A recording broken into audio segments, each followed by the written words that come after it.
Well, if you're watching this, it means that you have supported the channel in the nicest way possible by purchasing something. So thank you so much. This video won't be a public video, it'll just be for you guys who have got that QR code. And I wanted to, first of all, come on and say thank you for supporting us. And secondly, just gonna share you a recipe that's, I guess, more of like a way of thinking about an easy dinner as opposed to a specific recipe. We're gonna shoot this differently to our normal YouTubes. We're gonna shoot it more like we shoot the vlogs on the Back of House channel. So Mitch is still behind the camera, but we've got a few cameras rolling. We're gonna do one take. So if I muck up my words, you know why. But yeah, thank you, first of all, so much for purchasing some stuff. I hope you enjoy the products and love to hear your feedback on them as well. But what we're gonna make today is some fish tacos. And the reason I've chosen this dish is because it's super versatile. This is something that I literally cook all the time. And the basis of it isn't actually the fish. The basis of it is having some of these in your pantry at all times. This is a brand that I like. You can get them across Australia a bit. I just like them. I think they're a nice quality, reasonable quality product. They're flour tortillas as well. They're not corn tortillas. So in Mexico, you're gonna find masa. Masa is king, masa is everywhere. Corn tortillas rule, and I do agree. I think corn tortillas are more tasty, but they have to be fresh. This isn't about a long cooking process or anything. This is about fresh, easy cooking. So flour tortillas that we're gonna toast when we're ready to go. Pico de gallo, which is like my favorite quick salsa. A little bit of pickled cabbage, some hot sauce, some optional pickled onions, and that's it. First thing we need to do is to get the salmon cooking. So I've got a cast iron pan here. You don't need a crazy hot temperature, a bit of oil. Season the fish with some salt, and that's it. And the fish goes, we'll put a weight on it just to help it cook more evenly. And I saw this cool technique, excuse me, that I might try today by lifting the tail up from a chef online. But this can be salmon, this can be a white fish, this can be chicken, grilled chicken, can be leftover chicken, can be leftover whatever meat you want. Some chorizo, it really doesn't matter. This part's not really important. Get some protein in there, grill it nicely, heat it up if it's from leftovers, and then we're gonna start making the pico de gallo. So the products took like way longer to come to fruition than I thought they would. I thought it would be a pretty quick process, but you know, we wanted to get them right, so it took ages. So the protein press here, it's heavy, it's supposed to be heavy for this type of thing. You can put it on here and just let it do its thing, if I can let it balance. There it goes. So why we use a protein press with like meat, so steaks or fish or anything like that, is that you just get a better contact with the skin or the cooking area with the cooking utensil, so with the cast iron pan in this instance. Pico de gallo. It is super simple. Tomatoes, some chili, like jalapeno, coriander, white onion. So Mexicans always use white onion in their cooking most of the time. They do use red onion in a couple of recipes, but white onion is kind of far more popular. Take your onion, peel it, and then we're just gonna dice it nice and fine. And then we'll get it into a bowl. Get another bowl for the scraps so that your work surface is always nice and tidy.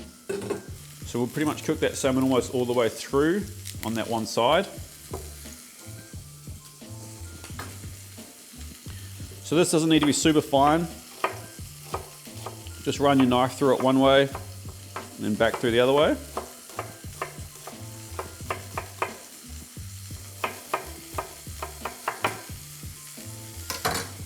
In the bowl. So I like to use like one small white onion to 3 decent sized tomatoes.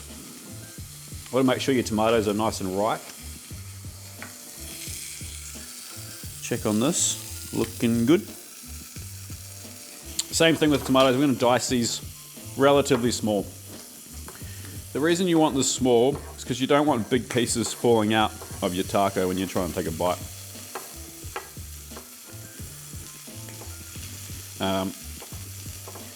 And a little bit of like, you know, like of a wetter tomato works kind of well, because it kind of gives it like a nice little acidic dressing, as well as the lime juice that we'll put on there. So yeah, 3 tomatoes to 1 kind of smallish onion, 1 jalapeno without the seeds, and then a bunch of coriander. Not a bunch, sorry, I mean a decent, like a good handful. Bit of salt, no pepper. And I think this is like the ultimate like easy dinner. I'm a big fan of doing this with like leftover sausage if I have any.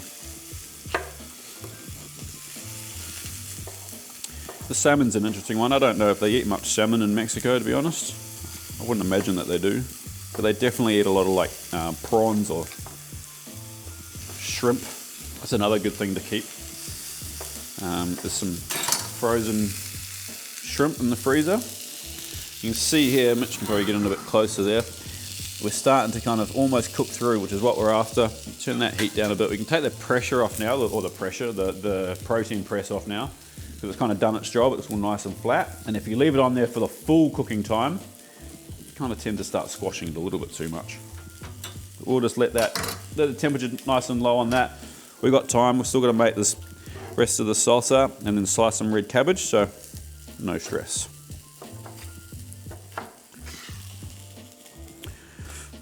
So one of the products is obviously this apron that I'm wearing, which is not a funny thing for me to make, but I like when I'm cooking at home, I don't often wear an apron. I don't know why, but if I'm in a commercial kitchen, I always wear one.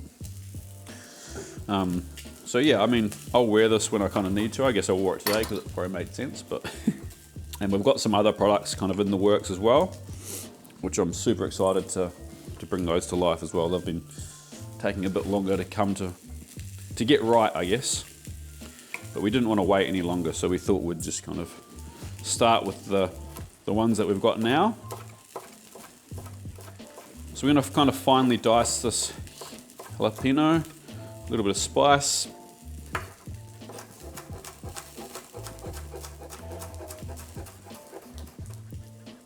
In that goes. Give my coriander a little quick rinse. Oh, Mitch is tripping himself up.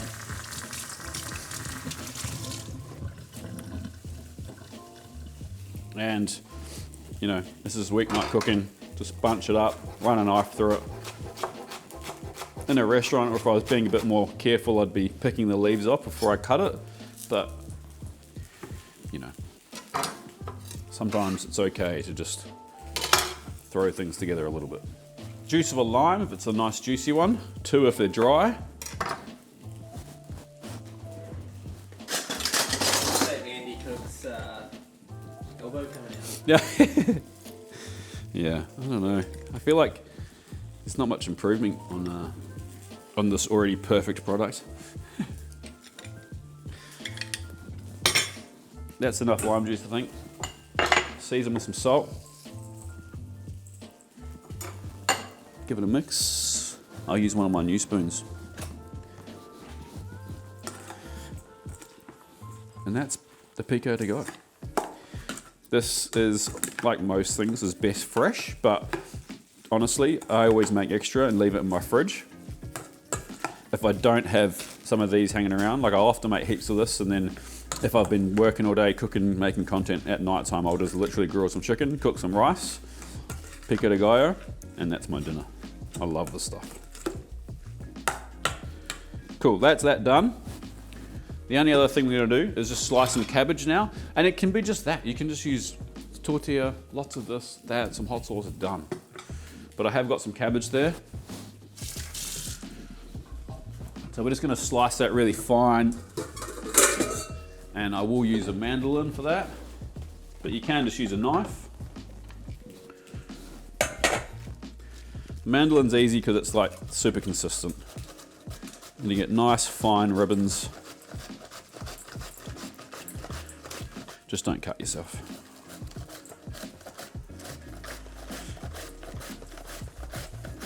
And then I guess we're gonna lightly pickle this as well. We're gonna season it with some more salt and some more lime juice. Give that a mix, and that'll kind of slothfully I guess, pickle itself. If you don't have limes, or it's not lime season, or like sometimes in Australia here, they just get like outrageously expensive. Use a lemon, or you can just use some apple cider vinegar. But lime juice is pretty hard to kind of, you know, replicate. If you can get it, but I do understand that sometimes they are outrageously expensive here in Australia.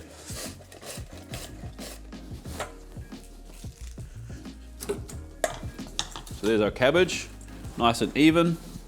More lime juice.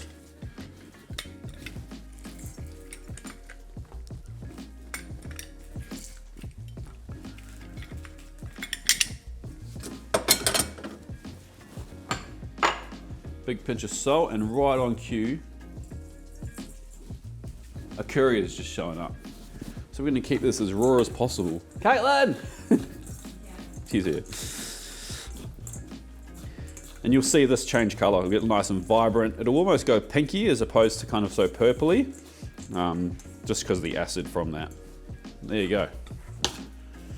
Just have a quick little tidy up, because, you know, it's important. Our fish is almost cooked. You can see that. So you can see here, these tail bits, they're kind of done. They're cooked. So I saw a guy do this the other day. I've forgotten his name. Sorry, chef. He makes incredible videos, very detailed chef videos. But lift that part up, turn the heat up, and keep cooking the other end.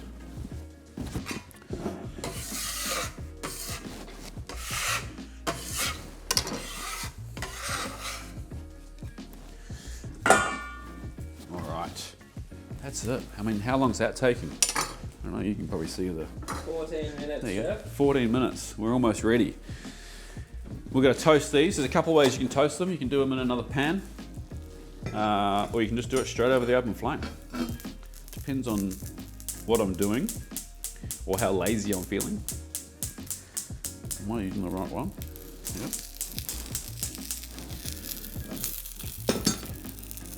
Technical difficulties here, and we're on. So we get the pan. You don't want it ripping hot, but you do want a little bit of heat in it. That's why I like the cast iron. They keep their heat a lot better. This is almost done. We'll toast a couple of these, and I like to do it to order. Sometimes, if I'm here eating by myself, I'll literally make a taco, eat it, make another one, eat it, and then I don't even need to use a plate. A couple of tacos, I'll do one on the pan, and I'll show you one just straight on the element.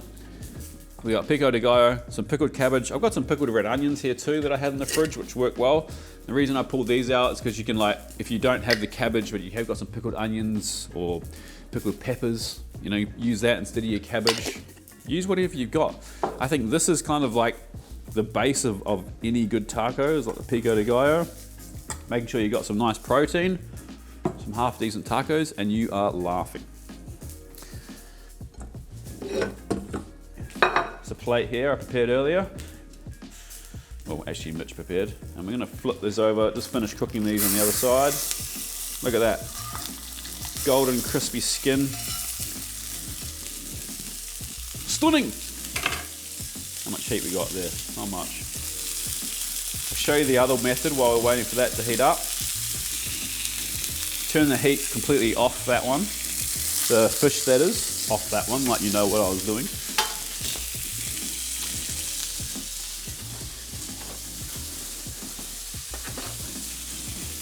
You good, Mitchell? Good stuff.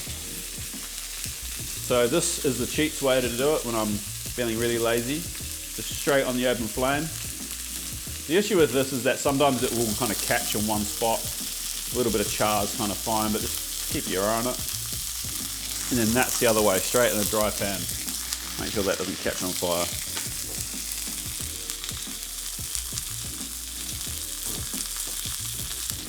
Fish can come out.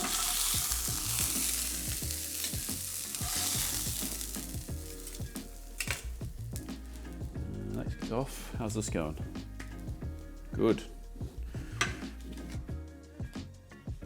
I think you get a softer kind of taco if you do it this way.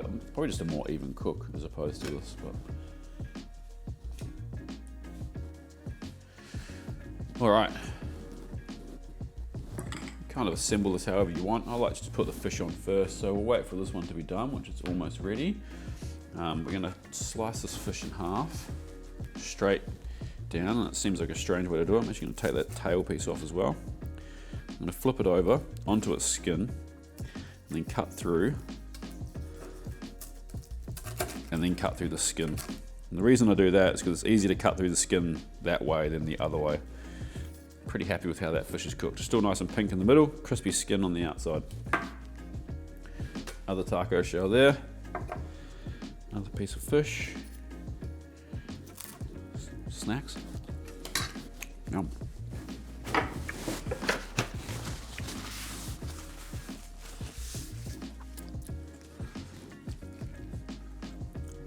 Pico de gallo.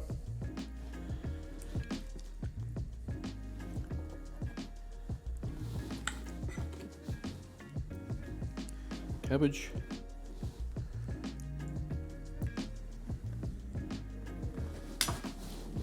And a little bit of hot sauce. This is my hot sauce from my video that we did on YouTube the other day. The condiments video. I think this recipe is actually also in my cookbook. Can't have a taco without some hot sauce.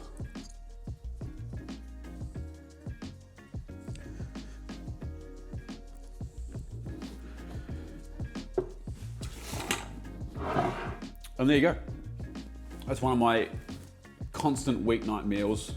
Some grilled protein, pico de gallo on a taco, a little bit of pickled red cabbage and some hot sauce. Thank you again so much for purchasing whatever you purchased. I hope you enjoy the products and stay tuned. We've got some more products coming out. If you're not on I'm sure you're already on the email list, but one thing I promise we won't do is bombard you with a lot of emails, but we will let you know when we have new products coming out. Take care and we'll see you soon on the next video. Peace. Guess I should eat some Mitchell.